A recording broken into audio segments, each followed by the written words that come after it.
Hello my friends, welcome to today's video. This kicks off a bit of a TBR streak. For the last number of years, I create a list of usually 12 books in these different areas that I want to read in the next year.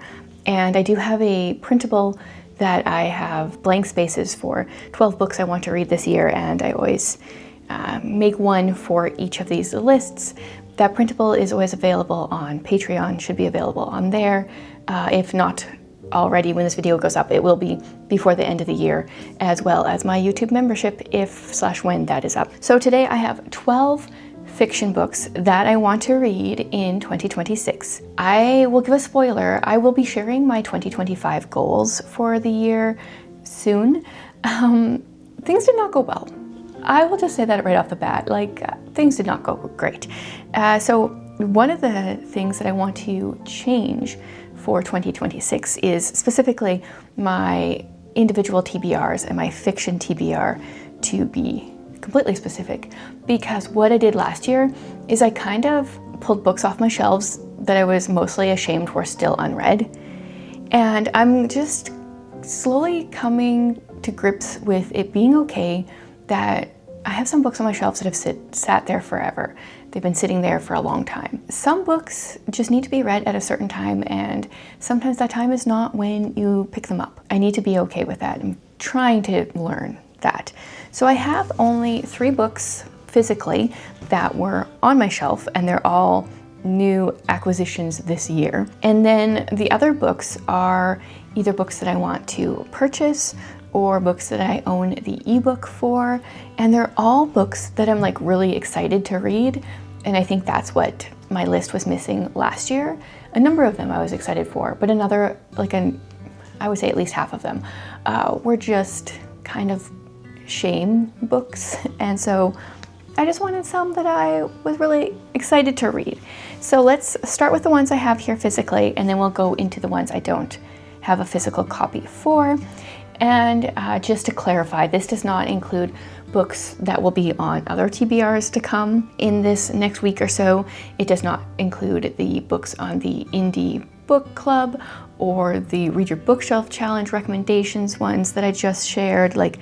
I have a number of TBR videos coming out in December, have come out, will come out, and these are separate from all that. I will be doing the same thing that I'm going to be doing with the ones on my Read Your Bookshelf Challenge recommendations video, and I will be creating little TBR cards with each of these books, and then hopefully drawing them throughout the year and helping prioritize all these books. So let's start with this one. We've got Breath of Bones by Trisha and Nathan Goyer. So that's a mother and son duo. I feel like I've read something by her before. I don't know though, I can't remember. I know I haven't read anything by him. So this is a historical steampunk fantasy book, World War II with golems, and it looks fascinating. I love this cover so much. I love this illustration style for a historical fantasy. So what does it say? Katrina has always aspired to walk in her father's footsteps as a respected journalist, and the Second World War presents a unique opportunity for her to prove her worth to the world. A tip about an assassination attempt on a high-ranking Nazi official leads Katrina into the shadows of the Nazi occupation. Soon she discovers things are not as they seem. So I don't know how long this series is going to be. The first 2 books are out. I'm not sure if that is all there is to it or not, but excited to start with this, and I do have the ebook for book 2 if I want to keep going. I got this one when it was majorly on sale. If Enclave books are still majorly on sale, I will it will be linked below anyway, but check it out because a bunch of their books have been on sale for a couple months now at really good prices.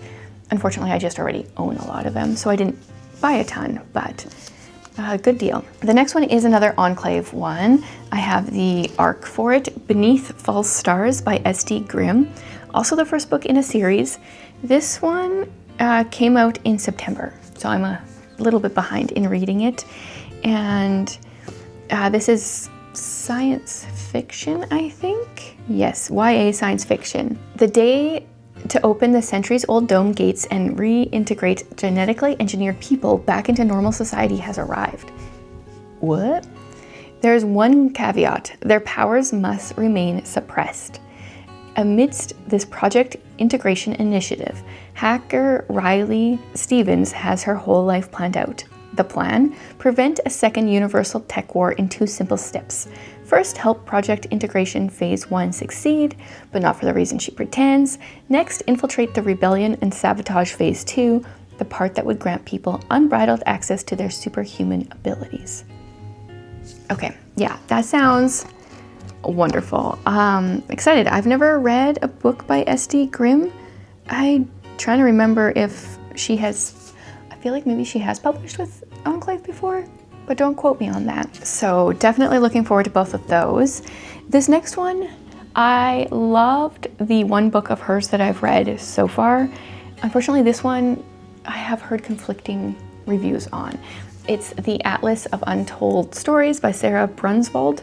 This one has to do with a road trip. I think it's a mother and 2 daughters. So we've got Chloe, she's the dreamer of the family, needs to tell her pragmatic mom, Edie, that she accepted a low-paying art instructor role at a Christian school in Prague. Her older sister, Lauren, the responsible one, is doing all she can to hide the fact she's been fired for a foolish mistake and is desperately seeking her next career move. So one thing they can all agree on, life in books sure is easier to navigate than life in the real world. So they embark on a 9-day road trip to visit significant literary sites throughout America's heartland, which sounds fun.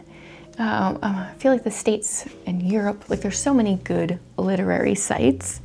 So I have high expectations because I really enjoyed The Extraordinary Deaths of Mrs. Kipp, and I have yet to read The Divine Proverb of Struzal, but hopefully I will get to this one and her other one as well. I love books. I love road trips. Really love road trips. One of my favorite ones, Jared and I did 14 years ago. We did, I'm trying to remember here, from Saskatchewan, and then we did 7 states in 10 days, I think it was. It was a lot of driving, and we had a, how old was Reika? Like a 9-month-old baby at the time, but it was a blast. Okay, the rest of them I do not have physical copies of, so I will tell you about them. Okay, the next one is The Things We Can Change by an author whose name I've apparently been pronouncing wrong for the last year or 2, is Corinne Norton. Here I've been saying it Karen, been saying it wrong all this time. My apologies. I also say a bunch of names wrong. This one is science fiction. I really enjoyed her, blanking on the title, but her really thick fantasy book. I've read the first one, still need to read the second one. This one says, Ray has no interest in being a hero who changes the past, but in her grief, she signs up for time travel anyway. I like time travel. That can be done really well. Eager for its guaranteed side memory loss. Oh, she's paired up with Bo, who's determined to stop the release of the Mortem virus that's decimated the population. Tasked to remain in the future as Ray's handler, it's his job to convince her amnesiac mind that the voice in her head is real and she's the world's only hope for preventing the deadly outbreak. But then she is kidnapped. Yeah, that sounds fun. I really enjoyed her writing, and I'm like really in the science fiction mood. Apparently 3 out of the 4 so far are science fiction. I don't think there's that many more science fiction on this list, but I can't remember, so we'll see. The next one is a second book in a duology, and I want to wrap it up. It is Labyrinth Wolves by Victoria McCombs. I really loved Quarter Labyrinth, and I just need to buy the physical copy of Labyrinth Wolves because her first one, I don't know if this one's going to have the same, but the first one had so much added content. It had like pictures and background story. I think the ebook version would have that too, but it was something that I needed physically. So in the first book, we follow a girl who ends up competing in this labyrinth maze to try to win the prize at the end. It's very like Hunger Games-esque, and I just really loved the addition as she's going through the maze. There are these stone gods that she meets, and the book has like pictures of them, their background story, and we kind of were left on a cliffhanger in book 1, so I need to know how it ends. And I'm so curious to see if she has some kind of like additional pictures or background information in that one as well, because I love that kind of added stuff. Next up is the newest one from Christina Suzanne Nelson. I still have not read all of her backlist, but I've loved everything that I have read. This one is Echoes from a Missing Generation. It's a dual timeline. The mysteries of the past ripple into the present, which is one of my favorite things that she did in the first book of hers that I read, which the title I'm blanking on. So we're set in 1970. Bristol vanishes on the day he's called up for the Vietnam War draft.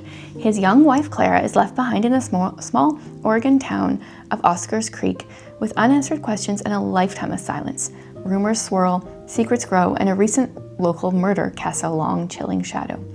Now, 50 years later, Kenzie, a determined court reporter and Bristol's granddaughter, has one mission: to uncover what really happened to the grandfather she never knew.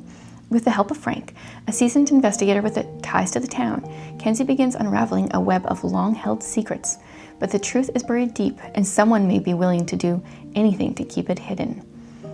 Yeah, this sounds so much like, what was her other one that I'm blanking on the title of? What Happens Next? Yes, it sounds a lot like that one in a good way, with the elements that I really enjoyed. Next is one that I will probably read because I currently have Kindle Unlimited, so I'll probably read it ebook version, and it's The Queen's Gambit by Beth Brower. So she's really known for the Emma M. Lyon series, which is fantastic, but I'd really like to read some of her other books as well. So this is the first book in a series, and I feel like it might be fantasy. What does it say here? Yeah, it is fantasy. Eleanor, the young queen of Emogene, I don't know, is confronted with the greatest threat her country has ever faced. Surrender the sovereignty to the treacherous Emerilian Empire, or endure a devastating and impossible war. Yeah, this is just like so different than Emma M. Lyon. And I've heard good things about it. It's got 4.5 stars on Amazon. So definitely want to give it a try. One that I would like to get to really soon, possibly in January. It is a winter book, and it is middle grade, I think. And that is The Winter King. I have owned the audiobook for this for years. And I've taken out the book from Kindle Unlimited a number of times. I don't know why, I have never even tried it. It says, ever since Cora's father disappeared through the ice, whispers about her family's curse have grown increasingly louder. Desperate to help her mother and siblings survive another bleak season in the Winter King's frozen grasp, Cora begins to bend and even break the rules she has kept since she was a little girl. But when she discovers a secret that's much bigger than herself, she realizes too late that she has put herself and those she loves in even greater peril. Yeah, this one came out in 2019, and I think it's like been on my radar ever since. So it would be really nice to finally read it. Okay, this next one is a fairy tale retelling. I know that Amy read it earlier this year. I think it was this year, and it just keeps popping up. I do have the ebook, and I would like to read it. It's called Before Beauty. So it's, yeah, Beauty and the Beast retelling. Prince Everand's father spent the boy's youth forging the prince into a warrior until the king's death. However, Everand realizes he's lost himself somewhere along the way, and in his pain makes a decision that brings a dark curse upon both him and the great fortress that has so long guarded the people of Destin. The prince's sin doesn't simply affect those of his citadel, however. Isa, the daughter of a local merchant, has suffered the prince's hasty temper before, and it changed her life forever. When Everand's final outbursts cut off his people's source of protection with the curse, he demands that she, a crippled commoner, come to help him break it. I always like to see fairy tale retellings, how people take them and redo them. Another one that I've had on my list for a year and a half now is Unearth the Tides. I read a short story and poetry collection by this author last year, and it's been on my list ever since then. So this is a retelling of 20,000 Leagues Under the Sea. Huxley always knew he would be a royal guard. Defending the crown is in his blood, and coming from a long line of Gannons, that means the job is to be taken seriously at all costs. When tragedy strikes, Huxley is framed for treason, and his only option is to flee to Braca's most feared place, the wasteful tides. It's rumored a monstrous beast hunts these waters, but what Huxley encounters is even worse. An elusive captain, magical herbs, a beautiful lady, and unearthed truths that could change the course of history. I always forget if I've read I don't think I've read 20,000 Leagues Under the Sea. I always get it mixed up with the other water one. Journey to the Center of the Earth. Is that the one that I get it mixed up with? It's not really a water one, but for some reason I get them mixed up. That one I have read. Next is Simulated by Nova McBee. This is the second book in what will be a 4-book series, although book 4 still isn't out yet. So it comes after Calculated. I read that one earlier this year. Loved it. Going to be a favorite. We follow a girl named Josephine who is a math prodigy. The book is mostly like a mystery, but her math genius is actually beyond the human realm. So it's like got this science fiction vibe as far as that goes, but it's not like heavy on the science fiction. And she has a whole bunch of stuff happen to her in Calculated, which I can't talk about really. She does get kidnapped right at the beginning of the book, I can say that. And people really want her for her brain to help them make money, really is what it is. And so I'm curious to see where things go in the next book. And the last one is the first book in a series that I have been curious about all year and have not even started. And the series is Jane Austen's Dragons, and the first book is Pemberley, Mr. Darcy's Dragon. So we've got like a Jane Austen vibe going, but with dragons? Yes, please. It is a truth universally acknowledged that a single man in possession of a good fortune must be in want of a dragon. Fitzwilliam Darcy of Pemberley has the good fortune of being in possession of the first English fire drake egg laid in a century. Or, at least he was until some miscreant stole it. Mr. Darcy tracks the thief to Hertfordshire? Whatever. Catching the thief, however, proves to be an entirely different kettle of brimstone, especially when he encounters fellow dragon keeper, Miss Elizabeth Bennet of Longbourn. Elizabeth Bennet's deep connection to dragons and remarkable grasp of their lore makes her the ideal companion for finding the egg. It's too bad from their introduction she finds Darcy arrogant, conceited, and selfishly disdainful of the feelings of others. Yes, so it's Pride and Prejudice with dragons. And it is a series. How many books is it? That is a question that I like to know the answer to. It's a long one. I'm still scrolling here. There are 15 books. Is this last one out? Is she still writing them? 15 books. That one came out in May of this year. Oh my goodness. What am I getting myself into? How long is this book? Are they on the shorter side? That's the Kindle version. Let's see the paperback. 340 pages. Okay, well, I might just be getting invested in a longer series than I realized, but that looks fun. So that is all. I think that's 12 books. Hopefully I counted them right, that I want to read in 2026, along with many other books that I will be sharing. Do you guys have like some books that are really high on your radar for next year? I would love to hear it. Have you read any of these and loved them? Also would love to hear that. Thanks for joining me for another video. I'll be back again tomorrow.